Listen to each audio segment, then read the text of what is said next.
Welcome to today's webinar. We're going to be talking about our Engaging Families in the Child Outcome Summary Process Practice Guide.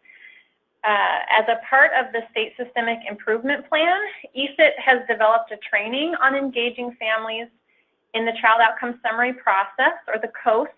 This practice guide is based on that training in order to begin sharing that guidance more broadly beyond our ESIP implementation sites.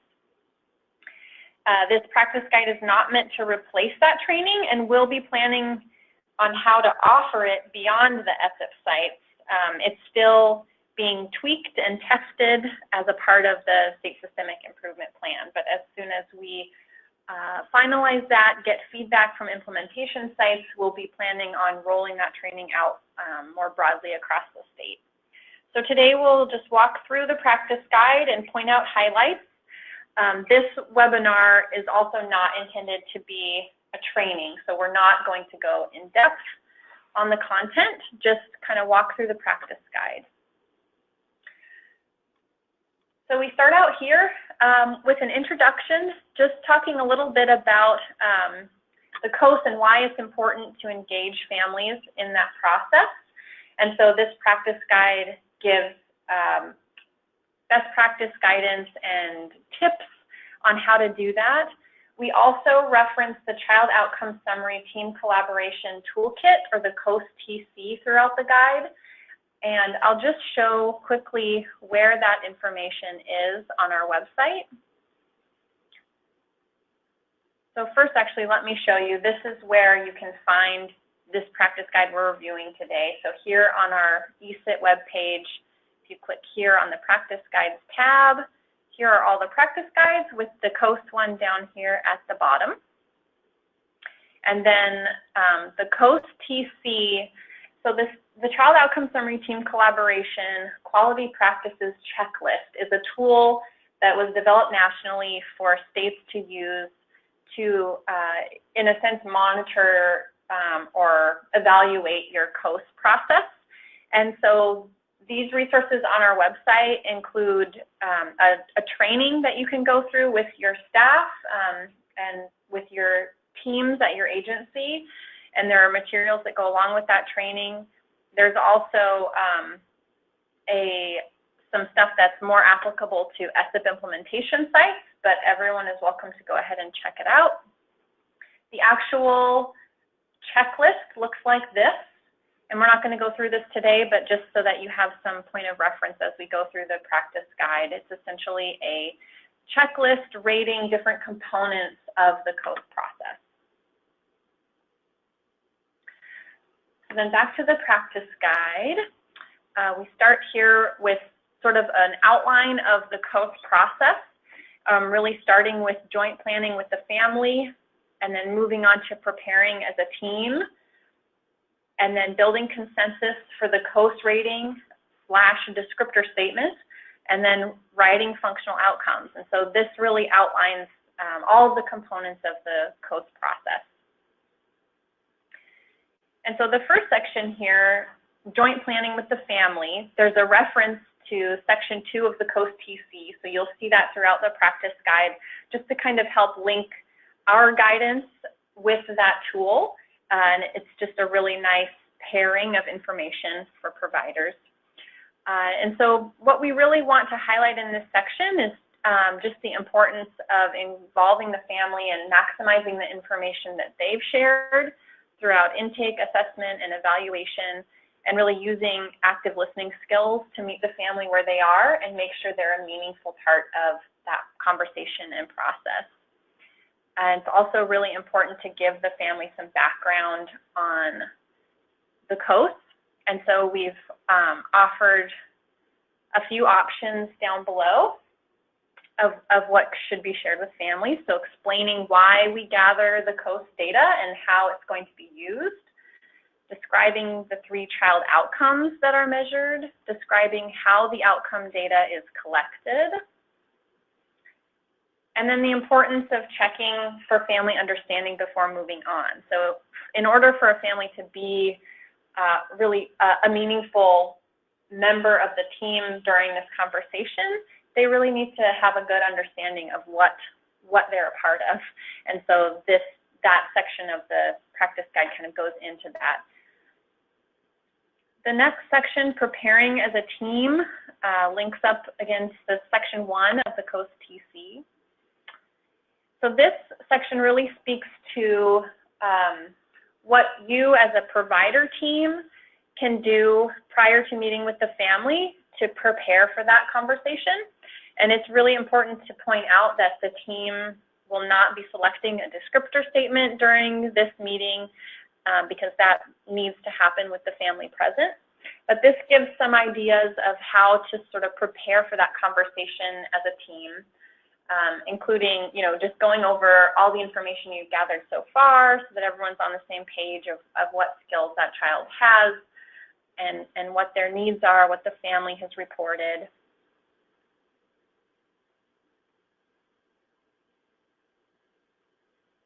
And then also just a little bit about some practices to remember when collaborating as a diverse team. So you've got, when you're doing the COS, you've got the FRC, providers like educators, therapists, nurses in some case, depending on the child, and also the family. And so these are just some pointers on how to kind of manage that team that's really diverse, making sure to honor everybody's input, minimizing acronyms and jargon, keeping everything family-friendly, summarizing and paraphrasing, asking for descriptive examples. Those are just some good examples of best practice. And then we move on to writing the summary of functional performance. So I will point out that we have a practice guide that goes much more in depth on the summary of functional performance that's on our website. This is more related to how the summary of functional performance is really linked up with the COS and engaging the family in that process. So as it says here, the summary of functional performance with input from the parent synthesizes all the information known about the child from a variety of sources and across settings. So we just really point out in the training and in this practice guide, this is really your chance to think about how the child is doing in those 3 global outcome areas and how they're doing functionally. And so these are just some pointers on the descriptor statement. So it is tied to the 7-point rating scale.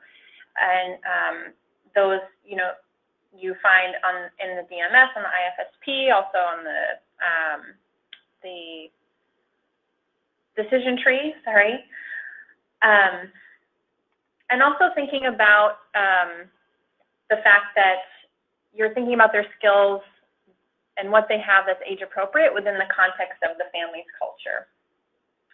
And another really important thing that this goes into is that it's not that we don't recommend using the numbers on the rating scale. Rather, you should use the descriptor statements.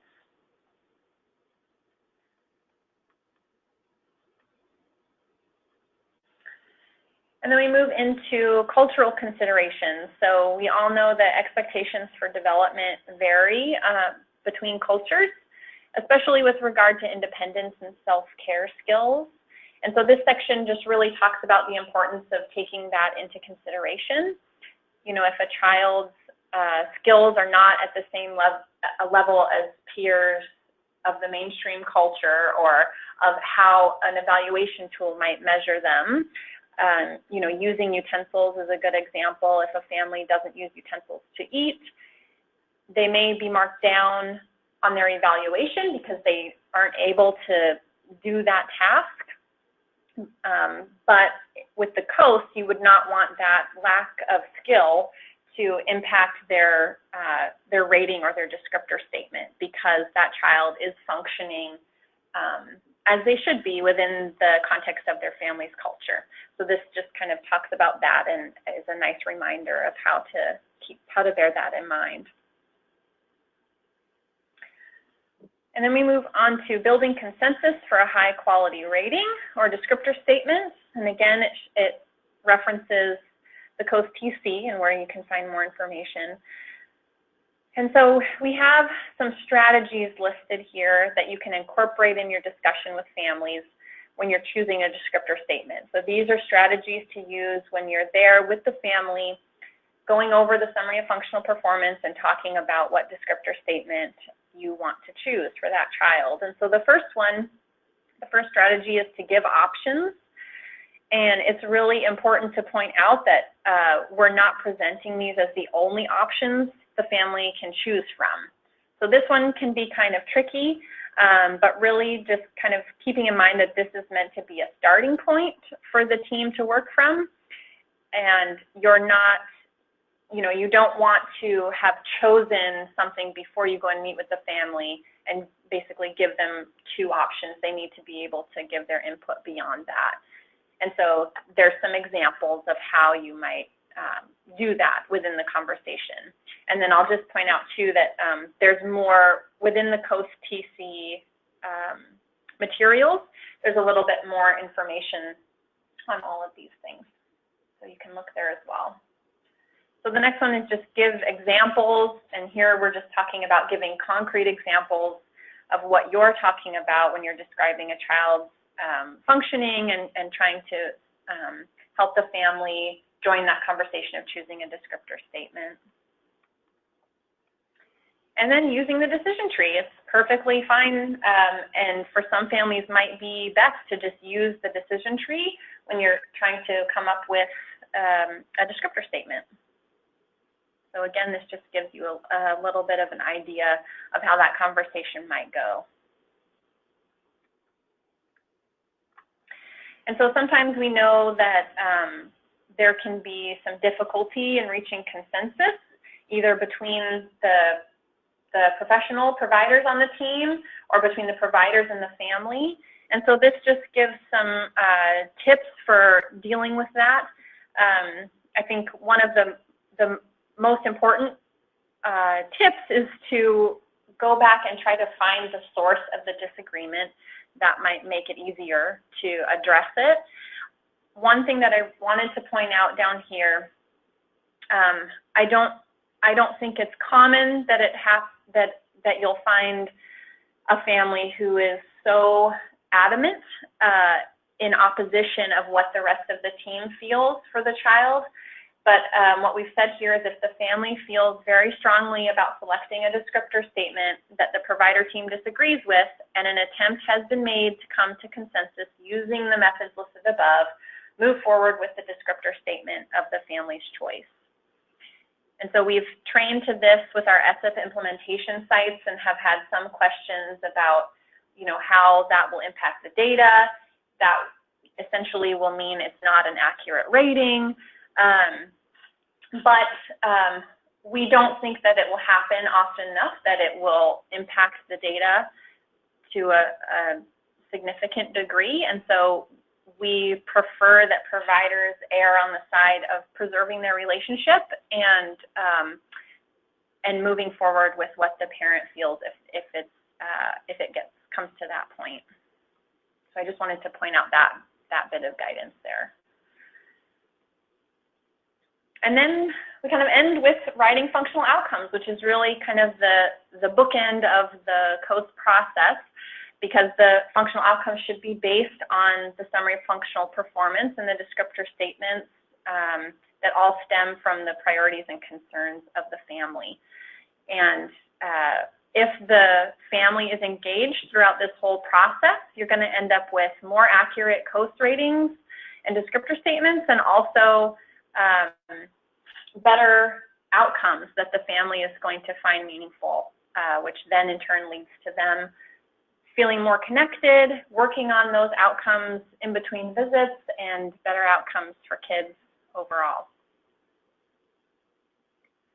So at the end of the practice guide, we list some resources for the family. So this kind of links back to the beginning of the practice guide where we're talking about how to help the family understand the COS process. So you can share the COS brochure. There's this really nice PACER family guide, has good information for families. And there's also this worksheet. I'm going to actually see if I can open it now. And it is on page 13 of this much longer resource.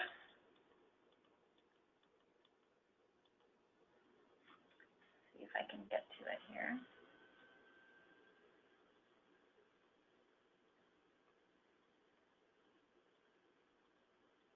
Okay, here we go. So this is a great handout to share with families, just to help them start thinking about the 3 functional outcomes and where they think their child is within those 3 areas. And so a lot of our SIP implementation sites have started using this and sharing it early on in the intake process to help families start thinking about it. And so this is a great resource to use, and we've had really good feedback from our SIP sites on using this with families.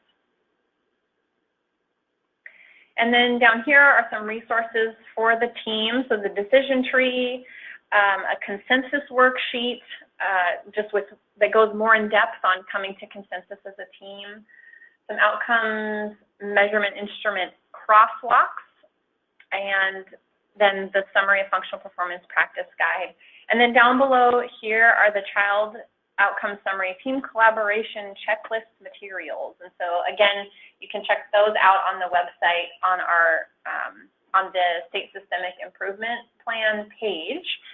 And I would encourage you to look at those things. We will probably be rolling those out more broadly with the state as well as we kind of get used to the tool and get feedback from providers who are using it. There's a training there that you can take with your team as well.